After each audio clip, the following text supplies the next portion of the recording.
Hi everyone and welcome to a new video. In this one I'll be going through how I made Briar Rose's white linen shirt, which is for this costume. So I started by tracing out an existing shirt that I had. This is a cheap shirt from H&M and it was the right shape that I wanted. It has long sleeves and a pretty basic bodice shape, so I just copied the pattern as you see here. It's important to use a shirt that does not have a stretch fabric, otherwise you will run into some problems of not being able to put the shirt on, considering there is no zipper or no other openings apart from the neckline. So now I am sewing the length of the sleeve together, and once I've done that I'm able to pull it right side out, or in this case wrong sides out, because I am actually doing all of the seams on this shirt as French seams. So I've just sewn a seam and now I've pulled it the opposite way, and now I'm going to sew along that seam line again to encase the raw edges and basically form the French seam. If you are curious about French seams, literally just type in YouTube or Google what is a French seam or how to sew a French seam, and there are plenty of tutorials. So I'm not going to go through the details of it, but yeah, definitely go search it up if you are curious. But it just helps to increase the longevity of the garment and stops the edges from fraying since they are encased within the seam. So here are the two sleeves all sewn with the French seam along the length of the arm. Next up I am working out the neckline for my shirt. So I'm just placing the shirt that I'm copying on top of the fabric and then cutting out the back neckline first. Reason why I'm starting with the back neckline is because that's obviously higher, and you know, you start with the higher one and then you can always cut deeper for the front neckline as necessary. Now what I am doing is sewing the two side seams together of the shirt. So you would have seen the shirt laid out on the ground and there are two side seams obviously. Again, I am using French seams to sew these two seams, so yeah, a lot of French seams in making this garment, which is fine because it's always better to have no raw edges in the long run. Now what I am doing is sewing long basting stitches along the arm side of the sleeves, and this is so I can pull on that thread and fit the arm hole of the sleeve into the arm side of the shirt. So I'm placing the sleeve in place now and pinning all around the arm side and making sure that I don't have any pleats or gathers going on, but do keep in mind that I do need to gather the fabric to make it fit the arm side, but I'm not actually sewing any gathers along the sleeve. I hope that makes sense. Again, Google and YouTube are your best friends. There are plenty of sleeve tutorials that are much more in detail than what I am showing here.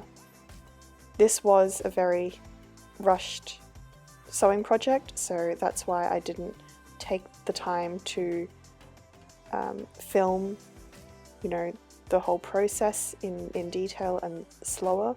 I just put everything on time lapse. So here I'm sewing the sleeves onto the shirt. I'm taking my time with this, and you can see that there are plenty of pins. I sew nice straight lines and there's no puckering or warping going on. So that's what all of those pins are in there for. They really help with that. So when sewing sleeves, My top tip would just be to use as many pins as possible, and perhaps even baste stitch just by hand along the arm side before running it under the sewing machine as well. That's another tip. So now the sleeves have been sewn to the shirt, and I am turning it right side out to see how I went, and I'm assuming things went well because there didn't seem to be too many problems with making this shirt. I'd say everything went pretty smoothly with this project, and I didn't have too much trouble with anything. I think I made the shirt in a couple of days, which is good. So yeah, the sleeve is now in, and I'm happy with that. I've inspected it and there are no pleats or gathers, which is great. So moving back to the neckline, I'm cutting the front part of the neckline a bit deeper, as you can see here. I just do this by eye, and then I fold along the center front and then use what I've just cut as a template to cut the other side. So that is that, and I believe I ended up cutting it even deeper than this because I found that this was still too shallow. Here you go, you can see that I cut it much deeper, and I think that neckline is a lot more flattering. I also chop off the excess ends of the sleeves while I'm at it. So here's what we've got so far.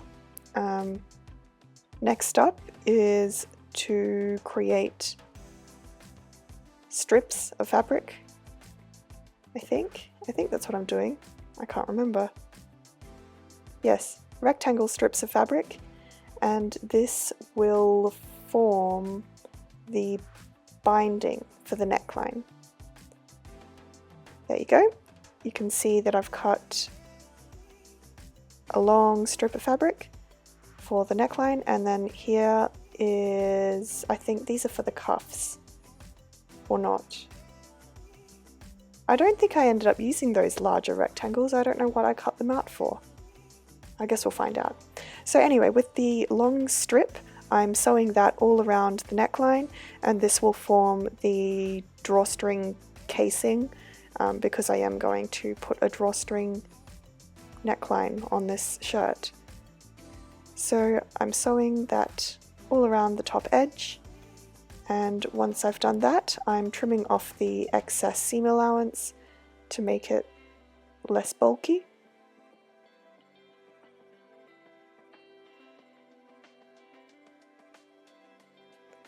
And once that's done, I'm folding over the binding edge, and I am ironing that down, and this is to really help with placement of the binding around the neckline.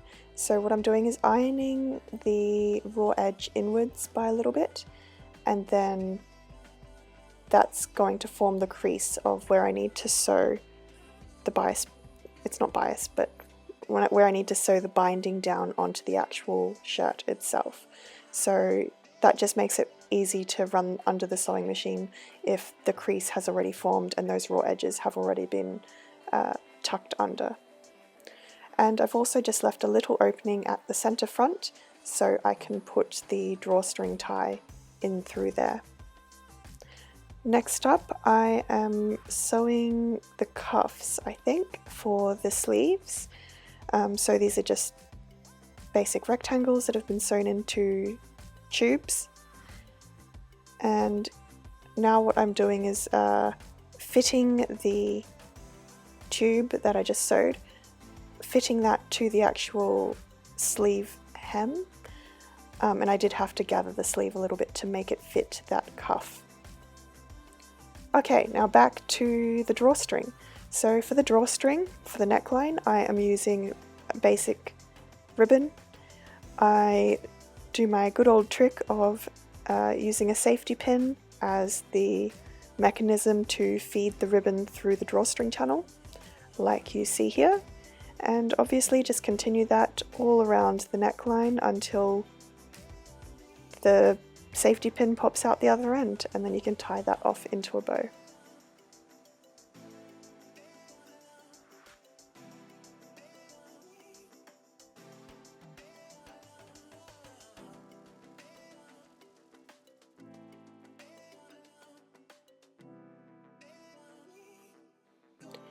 So the ribbon has been fed through all around the neckline, and I'm just going to chop off the excess ribbon that I don't need and pull out the safety pin, and I can tie this into a bow, and that is the neckline finished.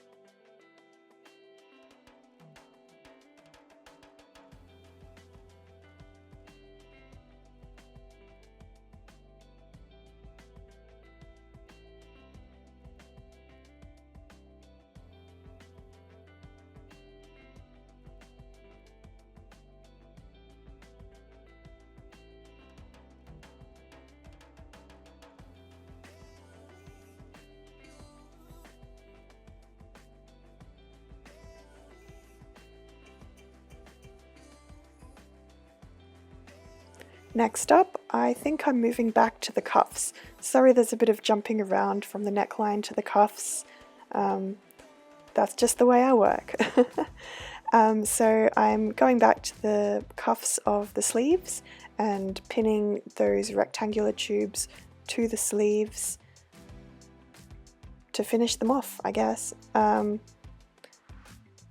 Yeah, nothing much to explain here. So sewing the rectangle tube to the cuff and then trimming off the seam allowance and then folding it back over and pinning again, and then doing a final top stitch to lock all of that in place, and all the raw edges are gone, which is great because we all hate raw edges. And here you can see the final cuff of the sleeve. There are a few little gathers in the sleeve, which I don't mind. I actually like the look of that. And now it's time to do the exact same thing for the other side. So the other sleeve needs to go through the same treatment.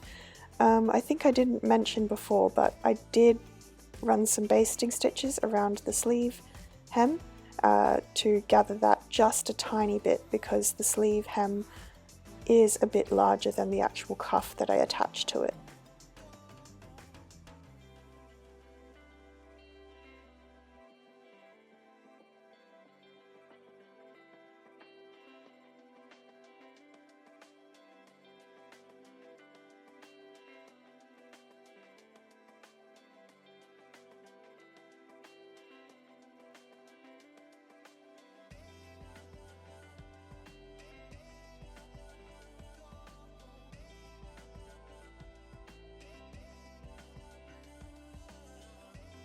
Now I can add the cuff.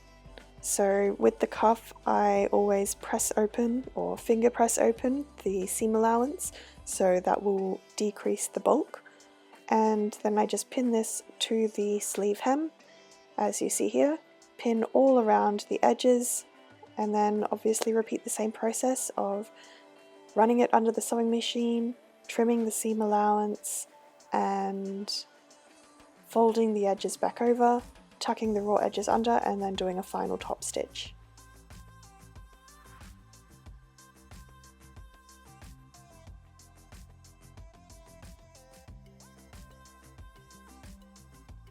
And here's what the other sleeve looks like. It's not perfect, but it will do, and it looks similar enough to the other sleeve, which is what I'm after. Next, I am hemming the bottom of the shirt. I'm just doing a simple rolled hem where I fold the raw edge upwards and then fold it again to encase that raw edge, and run machine stitch all along the length of the hem. So now you can see the shirt is starting to take shape. But I'm just going to go back in and fix up the raw edges along the shoulder area, what's it called? The arm side. And to do this, what I'm doing is trimming down only one of the seam allowances, so that will be smaller than the obviously than the other seam allowance.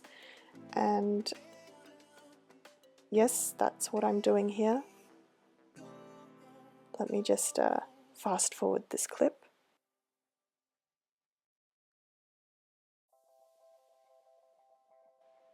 Cool, once that's done, you can see that I have two varying lengths or widths, I have no idea, of the seam allowances.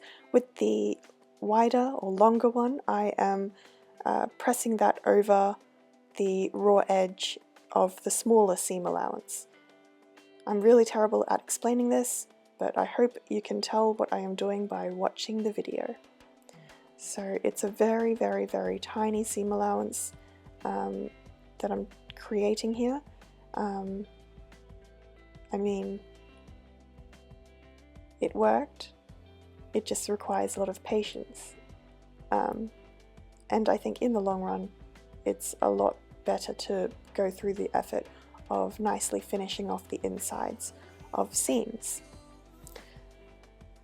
So you can see that the seam allowance is very tiny, tucking the raw edge under, and I am literally going to be sewing along that teeny tiny edge. It's probably a couple of millimeters, if that. So here we go, sewing this tiny, tiny edge under the sewing machine, and you can tell that the raw edge has been hidden under. The other thing to take note of is that I am not going to be sewing beyond the existing seam along the arm side. So I'm sewing in the seam allowance still, but I'm sewing enough to lock down those raw edges so they won't come undone and start fraying everywhere.